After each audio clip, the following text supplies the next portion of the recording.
ஒரு ஆசிரியர் தன்னோட மாணவர் மதிப்பெண் குறைவாக எடுத்தார் அப்படிங்கிறதுக்காக அந்த மாணவருக்கு அந்த ஆசிரியர் பனிஷ்மெண்ட் கொடுக்கும்போது அந்த ஆசிரியர் மீது நடவடிக்கை எடுக்க முடியுமா?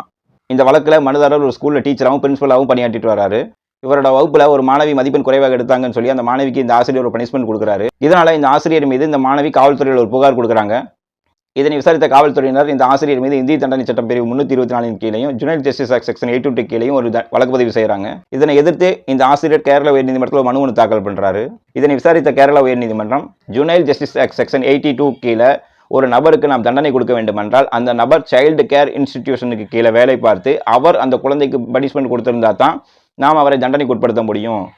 சைல்டு கேர் இன்ஸ்டிடியூஷன் என்பது ஜுனைல் ஜஸ்டிஸ் ஆக்ட் கீழே வகைப்படுத்தப்பட்டுள்ளது. ஒரு சைல்டு கேர் இன்ஸ்டிடியூஷன் என்ற பதத்திற்குள் ஸ்கூல் என்பது வராது. அதனால ஒரு ஆசிரியர் தன்னோட மாணவி கம்மியா மார்க் எடுத்தாங்க அப்படிங்கிறதுக்காக அவர் பனிஷ் பண்ணதுனால அவரை நம்ம பனிஷ்மெண்ட் கொடுக்க முடியாது. ஒரு ஆசிரியர் தன்னோட மாணவர்கள் நல்வழிக்கு வரணும் அப்படிங்கிறதுக்காக உங்களுக்கு பனிஷ்மெண்ட் கொடுத்தாங்க அப்படின்னா அதை நம்ம வழக்கு பதிவு செஞ்சு விசாரணை செய்ய முடியாது. அப்படி வழக்கு பதிவு செஞ்சு நம்ம விசாரிச்சோம் அப்படின்னா மாணவர்கள் நல்வழிப்படுவதற்கு வாய்ப்பில்லை அப்படின்னு சொல்லி இந்த ஆசிரியரை நம்ம ஜுனைல் ஜஸ்டிஸ் ஆக்ட் செக்ஷன் 82 கீழே தண்டிக்க முடியாது அப்படின்னு சொல்றாங்க. மேலும் இவர் மீது இந்திய தண்டனை சட்டம் பிரிவு 324 கீழே ஒரு வழக்கு பதிவு செஞ்சிருக்காங்க. ஒரு நபரை இந்திய தண்டனை சட்டம் பிரிவு 324 கீழ் நாம் தண்டிக்க வேண்டுமானால் அந்த நபர் வேண்டுமென்றே தன்னிச்சையாக கெட்ட எண்ணத்தில் அந்த காயத்தை ஏற்படுத்தி இருக்க வேண்டும்.